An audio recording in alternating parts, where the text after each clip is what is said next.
E anche per quest'anno sono all'ultimo appuntamento con i miei consigli sulle letture dell'estate. Oggi voglio parlarvi di questo. Il primo sole dell'estate.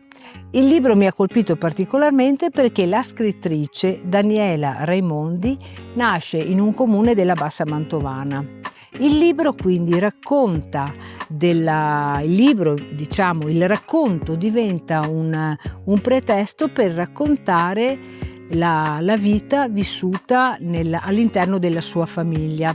È una storia familiare dove si intrecciano racconti di fantasia, si intrecciano racconti di avventura, perché la sua famiglia è entrata in contatto con delle popolazioni di nomadi che arrivavano in questi piccoli paesini della Bassa Mantovana.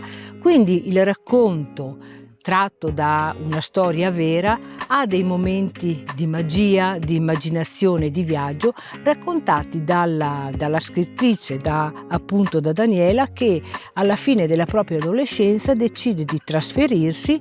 Lei andrà a vivere in un paese dell'Inghilterra per poi ricordare, proprio data la lontananza, con un'estrema serenità e con grande emozione le estati che passava durante la giovinezza nel paese della nonna materna.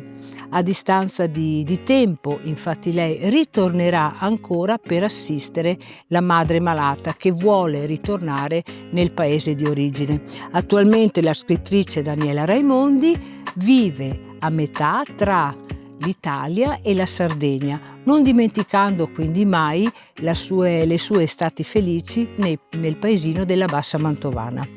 Voi conoscevate questo volume? Avete avuto modo di conoscere la scrittrice che, ripeto, abita qui lungo il corso del fiume Po? Se avete qualche informazione a riguardo e se volete lasciare un vostro commento, io vi invito a farlo utilizzando lo spazio qui sotto.